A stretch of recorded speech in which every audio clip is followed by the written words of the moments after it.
Week 2 of the fantasy baseball season. After a long week 1, week 2 on its way, and here's a few pitchers I looked at on the wire this week. The first pitcher, Dustin May of the Los Angeles Dodgers. So a long recovery it's been with multiple injuries over the last couple seasons for Dustin May, and now he's finally back, and obviously on the best team in Major League Baseball. May, so far in the season, he had the 5-inning ball game, 6 Ks, no decision. So May last season, like I said, he missed all last season with injury. Dodgers still overcame all the injuries in the rotation and won the World Series. And May, we haven't seen him since 2023. So in his first outing, I thought he looked pretty good. Was Dustin May and pretty sharp. His next outing's tomorrow night at the Nationals. His first outing of the year versus the Braves, April 1st. 5 innings, no decision in that one. 1 hit, no runs, 3 walks, 6 Ks in that ball game. So May, they're still going to take it slow with him, obviously. Is this Los Angeles Dodger team. But like I said, he hasn't pitched in 2 seasons, and he went out there and he looked pretty good, I thought, for Los Angeles. So right now, while he's in this rotation, he's the 5th starter as May. He's going to get a lot of run support. The Dodgers, they're going to win over 100 games this season. The only thing for me with May is if he's going to stay healthy is going to be the only issue. If he could stay healthy for the most part, I think he could be a decent pitcher in the mid-3 ERA to 4 at best, and he could get double digits in wins this season if he pitches a full season. So anytime you see someone on a team like the Dodgers, even the New York Yankees, a team with a great offense, that's going to get him a lot of run support. And definitely a pitcher for fantasy owners to go out there and get. Next pitcher is Luke Jackson of the Texas Rangers. So Jackson, he took over the closer role quickly as the season started for this Texas Ranger team. And already on the year, 5 1/3, 0-1 record, 5 saves, 5 Ks, a 5.06 ERA, 1.31 whips. Besides his first outing, he's been lights out, is Luke Jackson, where he went a third of an inning, gave up 3 runs in his first outing, and got the loss versus the Boston Red Sox. But he's been locked in ever since then with scoreless innings and a couple perfect innings as well as Luke Jackson. I know closer for the most part. It's been a crapshoot throughout the last few seasons in fantasy baseball. But Luke Jackson, he's going out there. He's getting the job done. This Texas Ranger team won the World Series a few years ago. We know they got a good offense. We know they've been in a lot of close games. And Jackson, like I said, 5 saves on the season. And his ERA's obviously inflated to 5.06 because of the 1 bad outing. This will most likely be the last week for owners to go out there and get Jackson, where he's only available in 54% of fantasy leagues. So like I said, I'm not big on closers for the most part. I draft towards the back end of the draft and see what happens with those guys.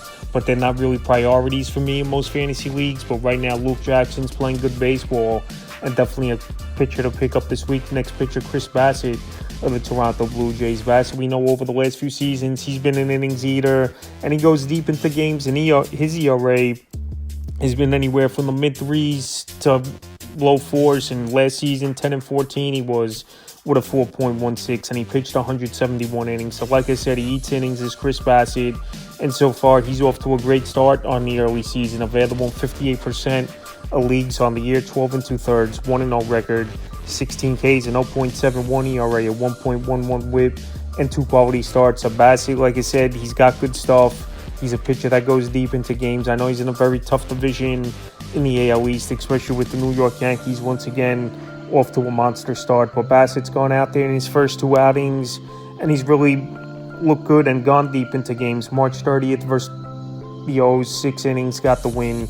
8 hits, a run, 2 walks, 7 Ks, a quality start. And April 5th at the Mets, his former team, 6 2/3, no decision in that game. 4 hits, 9 Ks, a quality start. His strikeout rate's gone up so far in the early going for Chris Bassitt, but where we know he's more throughout his major league career, a ground ball type of pitcher and throws out heavy stuff at times is Chris Bassitt. But like I said, he's going out there. He's getting the job done. I know this Blue Jay team, I don't think they're going to be that great this season where they could be sellers towards the deadline. He's going to eat innings as Bassitt. He's going to get his wins at times. He's going to get his quality starts. And now coming off of 2 good outings to begin the season. 2 pretty good hitting teams, in my opinion, in Baltimore and the New York Mets. He's a good ad this week. And like I said, surprisingly, he's out there in 58% of fantasy leagues. But after this week, I think he's going to be owned over 50%. The next pitcher, David Peterson of the New York Mets. Peterson, he gets the nod today in this one versus the Toronto Blue Jays, where the New York Mets are going for a sweep. And Peterson last season, the Mets' best starter, him and Sean Manaea. Last year, 121 innings, 10-3 record, 101 Ks, 2.90 ERA, a 1.29 whip, and 12 quality starts. And so far to start the year, 6 innings, got the win, 9 Ks, a 3 ERA, a 1.33 whip, and a quality start. So I know his first outing, it was versus the Marlins. I know the Marlins, they were off to a good start, but I don't buy them keeping this up. Obviously, all season long is Miami, and it's only 9-10 games into the year. So today, like I said, his outings versus the Blue Jays, and he looked pretty sharp for the most part, Peterson. Some early runs in that one. 6 innings, got the win March 31st at the Marlins. 5 hits, 2 runs, 3 walks, 9 Ks of quality starts. So last season, Peterson, he missed the first few months of the year recovering from hip surgery. And ever since then, he's taken off, and he's pitched well for this New York Met team. A guy that could go 5-6 quality innings, not going to give up a lot of runs, good lefty stuff as well. Right now, like I said, Peterson, if he goes out there today and has a good outing, a decent Toronto Blue Jay lineup, his obviously percentage ownage is going to go up. So right now, while he's out there, still in a great amount of leagues, in my opinion, 67% Peterson there this week. Next pitcher, Tyler McGill of the New York Mets. So Tyler McGill, he's done this a lot throughout his career. We're going into the season. It doesn't look like he's going to be in the rotation. Then an injury happens to someone, and then he has to get a spot. And he gets off to a good start in April or May. And then he tails off by the mid-months is Tyler McGill. So McGill, once again, I believe he's on that same pace, 10 1/3 on the year, 2-0 record, 10 Ks, 0.87 ERA, 0.87 whip. So his walks have been an issue throughout his MLB career. But I don't believe McGill's going to keep this up. Like I said, he's still a 4 or 5 inning pitcher at best, where third time in the lineup is where he gets into trouble, McGill. And that's been the struggles for him. And exactly so far this season, yes, the numbers look great, but his first outing, March 28th at Houston, 5 innings, got the win. 3 hits, a run, a walk, 6 Ks. And April 4th versus Toronto, 5 1/3, got the win. 2 hits, 3 walks in that one, 4 Ks. So the hits have been down. The walks, the last game weren't great with 3 walks where he got in trouble. And his next outing should be versus the Miami Marlins. So far, he's had some pretty favorable matchups for the most part, is Tyler McGill. But like I said, second, third time through the lineup is where he gets into trouble. And he's a 5-inning pitcher at best, in my opinion. Even I know the game's changed over the last 10, 15 years, where a lot of pitchers are only 5-inning pitchers. But Tyler McGill, he really is batting practice throughout his career when he's through that lineup. But right now, he's pitching well. Pitching is tough to find, no doubt about it, in fantasy baseball. And he's out there in 75% of fantasy leagues. Next pitcher, Jordan Hicks of the San Francisco Giants. Hicks, he was a starter last season for the Giants. Then he just couldn't get it going. And then this season, he came back in the rotation, winning one of the final spots. And he's pitched well in his one outing so far in the year for Hicks. 6 innings, 1-0 record, 6 Ks, no ERA, 0.50 whip in a quality start. So like I said, last season, he did pitch 109 2/3. He was 4-7, got a save, 96 Ks, a 4.10 ERA, 1.45 whip in 3 quality starts. So like I said, he made out a last rotation spot with Jordan Hicks. And we'll see if he could continue this going, because like I said, it's only one good game, and he does have an outing here today versus Seattle Mariners, where the hitting isn't all that great. So if he could go out there and pitch pretty well versus the Mariners, then he's someone that's going to be obviously a nice hit on the wire. So his first outing of the season, March 31st, at the Astros, 6 innings, got the win, a hit, 2 walks, 6 Ks, a quality start. So like I said, Hicks, he's always had the upside. We know he's had a lot of injuries throughout his career. He used to throw 102 miles per hour coming out of the bullpen, especially in his heyday with the St. Louis Cardinals. But obviously San Francisco, they've made him a starter. And like I said, if he goes out there today at the Seattle Mariners and has another good outing, he's going to be someone that's going to be tough to get on the wire next week. So right now, I think he's a good probable today at Seattle. We know their offense isn't good, and they strike out a whole lot in Seattle as well. And especially over there in Seattle, it's a great pitcher's ballpark. So I think Hicks could go out there, have another decent outing.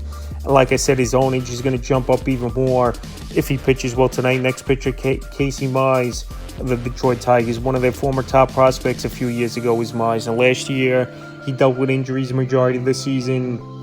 We only pitched 102 1/3, 2-6 record, 78 Ks, 4.49 ERA, 1.47 whip and 6 quality starts. His next outing is tomorrow versus New York Yankees. And like I said, this Tiger team last season made the playoffs. They got hot at the right time. And Mize, he's got some decent stuff, no doubt about it. And so far to start the year, 5 2/3, 1-0 record, 6 Ks, no ERA, 0.71 whips. I don't think Mize, he's going to be a pitcher going that deep into ball games this season, but he's definitely a pitcher that could go out there, have some upside. Tomorrow's a very tough matchup versus the Yankees, where their offense has been exploding, playing home run derby in a lot of ball games so far in the first week and change of the year. So April 1st, that's Seattle 5 2/3 got the win.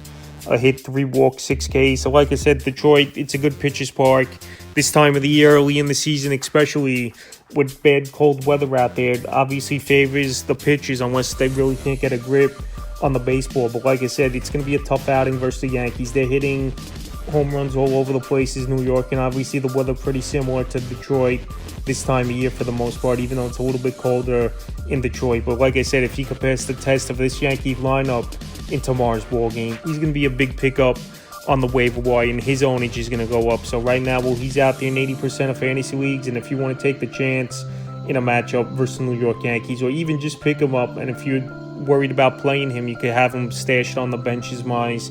That's a thing for fantasy owners to do as well. He's in there this week. Next pitcher, Matthew Boyd of the Chicago Cubs. Matthew Boyd last season, at the end of the year, came up with the Guardians after he was rehabbing from injury all season long. He pitched pretty well. Then this offseason, he got a pretty decent deal by the Chicago Cubs. So like I said, last season, only 39 2/3, 2-2 record, 46 Ks, a 2.72 ERA, 1.13 whip, and 3 quality starts. So far this year, 11 innings, 1-0 record, 10 Ks, no ERA, 1.18 whip, and a quality start on the season. Out there in 85% of fantasy leagues is Matthew Boyd. And so far, like I said, 2 great outings for him, and versus 2 good hitting teams as well with Arizona and the San Diego Padres. He's pitched well, is Matthew Boyd, and definitely someone for owners to go out there and get in those 2 outings. March 30th at Arizona, 5 innings, no decision, 4 hits, no runs, 3 walks, 5 Ks. On April 5th versus the Padres, 6 innings, got the win, 5 hits, no runs,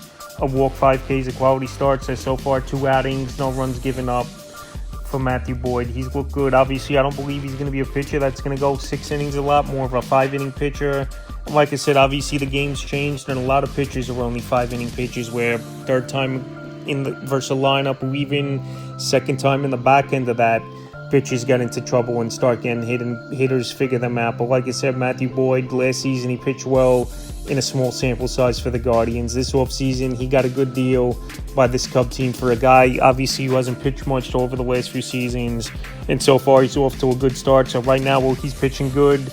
And pitching, like I said, is always tough to find. He's definitely a pitcher for owners to go out there and get this week. The next pitcher, Tomoki Sagano of the Baltimore Orioles. Sagano, so far, it's been a mixed bag in his first 2 outings. Obviously, the 35-year-old veteran finally made the jump to the major leagues, where we've seen guys like Yamamoto, Sasaki, and Imanaga, way younger guys over the last couple years, jump to the major leagues. So Sagano on the year, 9 1/3, 1-1 record, 5 Ks, a 2.89 ERA, 1.29 whip, available 90% of fantasy leagues. And I think he could be a pitcher that could be decent as the year goes on, as he gets acclimated to the major league game. And he's got a good offense over there in Baltimore that's going to back him, even though he's in a tough division and one of the better divisions in the league, like the AL East. So the first 2 outings for Sagano, March 30th at the Jays, 4 innings, got the loss, 4 hits, 2 runs, 2 walks, a K in that one. And April 5th at Kansas City, 5 1/3, got the win, 5 hits, a run, a walk, 4 Ks. He's not going to strike out a lot of guys, but obviously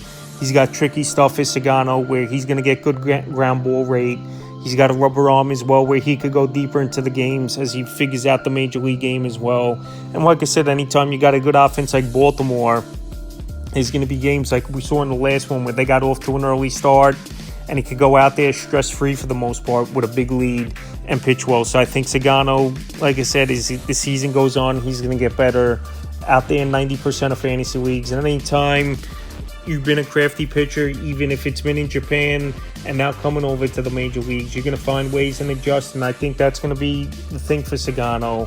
And also as well with a good offense backing him as well, that doesn't hurt. In the final pitch I looked at, Mitchell Parker of the Washington Nationals. Mitchell Parker last season got a full year under his belt for the Washington Nationals, 151 innings, 7-10 record, 133 Ks, a 4.29 ERA, a 1.30 whip, and 11 quality starts. He's not going to be a high strikeout pitcher. He didn't even average a strikeout per inning.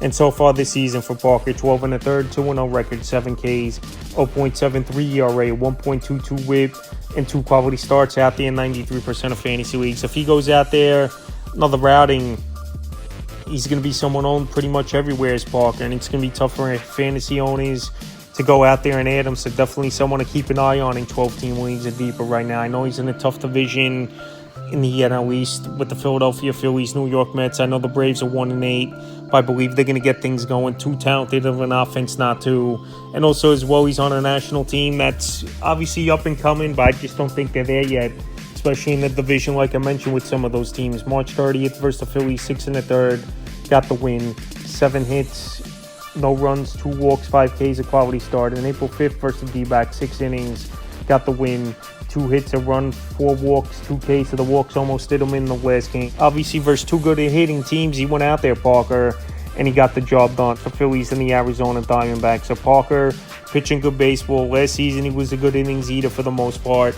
Obviously, so far this year, to go 6 innings plus versus those 2 offenses is definitely something not to overlook. So I think Parker, another couple good outings, he's going to be someone owned easily in 50 or more % of fantasy leagues. Even with the tough division, I think he could be a decent pitcher this season and help fantasy owners. So that's a few pitchers I look to add off the wire for week 2 of the fantasy baseball season.